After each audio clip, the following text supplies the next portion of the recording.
Hello, listeners. Welcome to our English program podcast, Kaleidoscope. Listeners, we have a storyteller in our studio. Her name is Pooja Upganlawar. She's the founder of the Storytunes. She's a passionate storyteller, English language facilitator, dramatist, writer. She is one of the finest trainers in the English language. Her expertise ensures that children and adults at the Storytunes receive world-class training in storytelling and communication skills. Her vibrant and dramatic approach fuels her passion. She believes in the power of storytelling, and her mantra is unleash the power of storytelling, touch souls, entertain, and inspire. So, in the beginning, let us welcome Pooja to our English program podcast, Kaleidoscope. Namaste, everyone. It's a pleasure to be here. Thank you so much. So, what an interesting profile, ma'am. You are into drama, speech therapy as well. You teach students, you teach adults as well, and plus you are a storyteller. So, to begin with, please tell us what stories mean to you and also about your initiative, the Storytunes. So, I was with the corporate world for a long, long time. And when I conceived my first child, that's when stories found me, like I say. So, when my child was in my womb, I would read out stories to my child. Oh. So, be it Indian mythology or be it any other story. So, I would read out. And I did decide that I would not get back to the corporate culture. Right. And then a friend of mine said, because I was always into drama when I was in school. So, she said, why don't you explore storytelling? So, that's when I started. And along with my little child, many other children from the society used to come. Right. And that's how storytelling came in. And then we had a firm called the Storytunes, like we say. And we had a lot of neurodiverse children coming in. And that's when I realized that, stories can really make an impact. So those neurodiverse children would not understand much. But when you told them through stories, they would grasp better. So that's why the Storytunes. And So that tunes, because, inspired you. we used to have a lot of music. Right. That's why the Storytunes came into Nice. picture. Yeah. So, that was your inspiration to Yes. start the Storytunes. Yes. So nowadays there are a lot of storytelling platforms that are there. So what sets the Storytunes apart from the other storytelling platforms, and how do your sessions combine storytelling, drama, and communication skills in a meaningful way? Yeah. So Storytunes says live your story. Live your story. Live your Oh. story. So what we want to do is tell stories in a way that they have a huge impact on the person who listens to it. Right. Now, for when we do it for children, of course, because props and act plays a lot of role. Absolutely. We do that. When adults are listening to our stories, then probably not that, but something very emotional that can connect. So we Right. do a lot of theatrical storytelling. So it's like a drama in front of you. And when you see those people facing the same problems, the same challenges in life, they relate to you and they get inspired and they learn. So not that we are not learning, we are also learning every single day when we see stories around us. Because stories are, like they say, it's hardwired into our system. Humans are hardwired for stories. So storytelling came into this culture maybe around 10-15 years back. It's got into that limelight. But before that, I think we always say there's been an oral storytelling tradition, right? Absolutely, Even before the stories were written, they were passed on from generations to generation through storytelling. That means it has a very, very significant impact on the society. That's why it still stayed. And we still tell stories. From grandmothers, probably when I was young, yes, my grandparents did tell me stories. There must be families even today who are telling stories. But these days what's happening is we are listening to stories not from people, but probably from the tunes, from the cartoons, and the screen exposure is very high. Right. So our agenda is to bring children out of that zone and realize that there is something beyond the screen, and you can enjoy as much, without the screen too. So in any of our storytelling sessions, we don't have a lame moment. It is always packed with activity. And that's not only for the children, that's for the adults also. So when we do it for adults, we're still having a lot of fun. So we keep our phones away, go away from the stories that the phone is telling us. Yes. Let's listen to human and have a human connection. So that's what we're moving towards, and that's what we keep doing. So when we visit schools, that's what we are doing. And not telling them, showing it to them that that's not right. And when you see things, that has a higher impact on you. Yes. You resonate more. Yeah, So- very interesting. So you have conducted impactful workshops across schools and learning spaces. So how has that experience been like? We've done workshops for teachers, we've done workshops for children, we've done workshops for corporate houses too. We do drama-based engagements with the corporate atmosphere. So Right. that also they enjoy. It is not for only children, it is for everyone. Our stories are a lot of time with puppets, a lot of time theatrical performance based drama is what we do. And we do drama performances for corporates also, like I just said. That is the bandwidth that we have. So we're not leaving any person who says कि मेरे लिए story नहीं है क्या. Right from 6 months. And also, I'm working on a project where I could tell stories to children who are in the NICU. So that is the neonatal ICU. Right. So we're planning to do stories there too. Wow. So if we have learned about music therapy for Yes, so we can patients call this a story therapy too. story yes. therapy, right? Very interesting. I'd like to get back here to the teacher skill enhancement program that you do, and you have trained over 100 teachers. Yeah. So how has that experience been? So the reason why we started doing teacher skill enhancement program was that teachers sometimes it becomes a very monotonous job because you're doing the same syllabus every year, every single batch you're telling the same things, you're teaching the same things. For the child as well as the teacher, the experience is enhancing when you use stories in the classroom. And like we said that, how can you have stories in physics and how can you have stories in mathematics? But we can. So that is the skill that we bring out in teachers for them to think around their own subject and how they can incorporate stories. So that is the agenda of this teacher skill enhancement program. We've done it at various schools and they don't realize the importance then. Right. But it's after months later, they come back and they say, yes, we use that story, we use that technique, we use that voice modulation. So to teach also, you have to be happy while teaching. Right. So I think stories not only tell you how to teach and incorporate stories in your life, but also become a better person and a livelier person and a happier person yourself. So that is the main takeaway from these teacher skill enhancement programs. Wow. So one of your unique programs under this is bringing text to life. Yeah. So how do you use drama and story to help children engage with literature and language more actively? I'll just tell you a little episode. I think Yes. that'll clarify everything. So everyone resonates with the story of Harry Potter these days. Not many know about the Mahabharata, not many know about the Ramayana, not many know about Ganesha and his stories and all of that. And probably because, like I said, nowadays grandparents are also working most of the times. We have grandparents who are still working outside the house and do not have that much time to spare with the child. But what we do in our storytelling workshops is that we do these Ramayana and Mahabharata and Ganesha and Krishna based stories.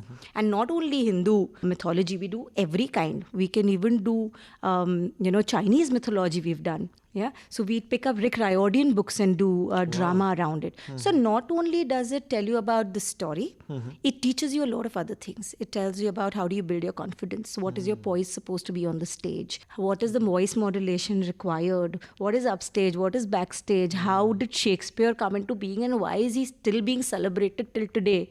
Why is Ved Vyasa being celebrated till today? There is a reason behind it. So it's not only about the stories that they carry, but that they can be used even today, and there is so much to learn from the stories even in today's time. So that's why drama plays an important role. So when you bring those characters to life, then they stay with you and you learn a lot from them. Right. So that is bringing text to life. That is bringing the text to life because we pick up stories that have already been written, maybe classics, and we pick them up. Like Oliver Twist will pick them up and bring a flavor of today's world too. And we put in, sometimes we even, tweak the stories to match today's lifestyle.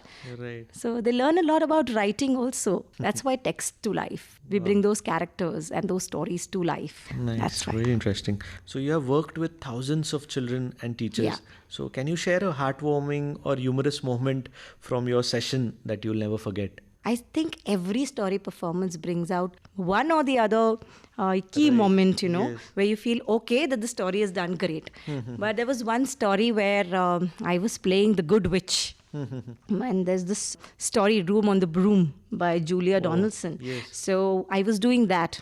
And witches are always characterized, scary ones, wearing black clothes, not good ones. Right. But this witch is a very nice witch. So the witches can also be nice, is something that the children learn. But the humorous moment was the children would come, I would wear this long nose that the witches have. Yes. So that child came up to me and took that nose, the artificial nose, and kept pressing it time and again and saying, I'm a witch, I'm a witch, I'm a witch. So I had to give that nose away to that child that day. So it was fun, yes. So how do you remain calm in such situations? Like, because as a storyteller, you work with different kinds of audience. Yeah. So has there also been an incident where it was not easy for you to be calm? Definitely. I think especially when you're working with children, there are very, very difficult moments because you cannot really scold the child because the child is so absorbed in your story Yes. that he wants to come on the stage maybe and, look at your props and explore them. But in a very nice and, diplomatic way, we have to tell them, okay, don't touch these props and all that. Right. But yes, that's the fun. As you said, storytelling is also becoming a better person yourself, right? Yeah, So yeah. part And of especially when you're working with neurodiverse children, it's very, very difficult. Right. It's very difficult because we don't know how they take it. Right. Sometimes some things that you might say might hurt that child too. So you have to be very cautious about every word that you say. So the first thing that we do is understand your audience and then speak. Right. Nowadays, ma'am, there is a lot of problem with the screen time of kids. So it also hampers their confidence, creativity, and also communication at some levels. So how does the story tunes nurture confidence, creativity, and communication in both children and adults? So parents, story tunes have very, very well-known programs. That is one is that we spoke about, that's bringing text to life. And the other is Glued. Okay. So Glued is being glued to books. Oh, So I create a space in my house sometimes in libraries, where children come and spend hours together, reading together, and also enacting those stories, playing games around those stories. We also organize reading picnics. So in a nearby garden, we just ask anyone and everyone to come and be it adults or children. So they come with their books and it's a no screen time. So everyone keeps their phones away and they come, sit in a place and they read. So that 1-2 hours of only reading that normally happens on Sundays in the morning, so that everyone can take out their time and sit. So in my little way, I do want children to move away from books. And I always tell my children to not see this movie first. First read the book and then watch the movie. So we cannot pull out the screens totally from this generation. Right. I think we are also glued to the phone number of times because of our work. But I think we have to make a conscious effort of moving away from it. Right. And we have to set example as adults. If we are on the phone all the time, children are bound to do that. So why not today promise to yourself that we'll take a book in our hand and read for at least 40-45 minutes. Let's see if the child changes too. So blaming the child saying you're on the phone will not make a difference. yes. I think you have to set an example yourself. Right. So pick up a book. So that's what Glued is all about. Nice, very interesting. Yeah. Pooja, you yourself are a storyteller and you work and collaborate with other storytellers as well. Yes. So what is the storytelling scene nowadays in Pune or in India as a whole? So when I started around 10-13 years back. So that time we were a handful of storytellers. Now there are many storytellers, which is a very good thing. Absolutely. Because I think we reach out to a lot of, we have more audience now. And it's not only English, Hindi bhi hai, and bilingual stories hai, Marathi mein stories aati hai. So every child or every single person has access to those stories now. I think earlier storytelling session ke liye not many would really come and pay. Yes. They would rather pay for a movie, they would pay for a burger. So a burger also costs 200-300 rupees. So they would pay for that, but storytelling would be an expense for them. But I think going for storytelling sessions is not an expense, it's an investment in not only the child's learning, but developing a very important skill, that is listening skills. So the child learns to listen to you. Now they're so fickle-minded because of the mobile, they don't have the patience. Right. So I think in the near future, it's going to be about having patience and listening. So that's a very important skill that the children develop. So I think the market is moving really well. We have a lot of storytelling fests coming up, literature festivals are coming up, many events that are coming up. Right. So moving forward, Pooja, what's next for the Story Tunes? Are there any new projects, collaborations, or dreams you're currently working on? So yes, so Storytunes does plan to have some international performances now. We have worked internationally, but haven't been there.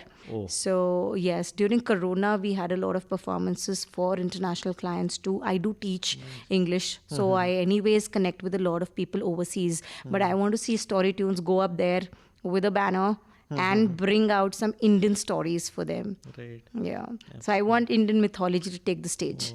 Wow. And not call it mythology, call it Indian history. Wow. That's a very interesting dream to have, and I wish it is fulfilled. Thank you. Pooja, as the founder of the Story Tunes, you have also brought your storytelling magic to books like The Boom Boom Family, Paws, Feathers, Whiskers and Wonders. Yeah. So what inspired these books and how do they connect with the philosophy of the Story Tunes? Yeah. So like I said, Story Tunes is about stories and tunes. So we all like to teach our children the solar system, right? Solar system to पढ़ाई देते हैं हम लोग when the children are very young. So when my son was like 1.5 or 2 years old, I thought of teaching him the solar system and humanize those planets. So the Boom Boom family is all about one big family and the Big Bang theory that we always talk about. So all planets have become people and they're all singing a little song in that. So children learn about this song, they learn about the size. So the sun is being showed as a big father which is splitting up with his family and says, okay, now you're old enough. So, you got to live your own life in your own orbits and all that. So it's a beautiful story. And yes, of course, it has beats to it. So that's why the Story Tunes came up with the Boom Boom family, which talks about the solar system. And then Paws, Whiskers, Feathers and Wonders is another book. Well, I've contributed only one story to this book, but there are a lot of other storytellers who've written beautiful stories in this book. Yeah, so we are going to come up with a few more stories very soon, hopefully. Wow. This has been an interesting interview with the storyteller, Pooja. Thank you. Due to lack of time, we are coming towards the end of our interview. I'd like to ask you what advice you have for the budding storytellers. And you also must be coming across a lot of students who want to pursue storytelling as a career nowadays. So what advice you have for them? So I think the first thing that anyone has to understand is that everyone is a storyteller, because we all tell stories every day to anyone we meet, right? We always talk to each other. Yes. And so that's the first thing that you got to understand. And when you talk to children, always remember that your happy face makes a lot of difference. And story is bound to make you happy. So please enjoy the story first yourself and think about how can I make this story enjoyable for my audience. For the budding storytellers, what we see is they just try to tell the story. They don't live that story. So you have to live that story to tell that story and make it an impactful, resonating kind of a story. So that is very important. And we do need to understand that, yes, everyone is a storyteller. But as a performance storyteller, you got to probably learn the skill too. So please go ahead, talk to other storytellers, pick up one of them as a mentor, go ahead, do some programs with them, learn from them, and then the avenue is open for you. And as a profession, I think storytelling is now a really good profession. You, of course, need to carve your own space in it, but there is a lot in store for storytellers now. The market is booming, yes, I can say that. Right, yes. So very interesting to talk with you, Pooja. Thank you. All the best for your future endeavors. Thank you so the much. Story Tunes as Wish well. you the same. Yes. And hope you also live your story happily. Yes, thank you so much. Another exciting program that will come after this will be your live story performance. Yes. So that will be there next Saturday. So me along with our listeners will be looking forward to that as well. Thank you so much. Thanks for listening and stay tuned as the next program follows. Thank you.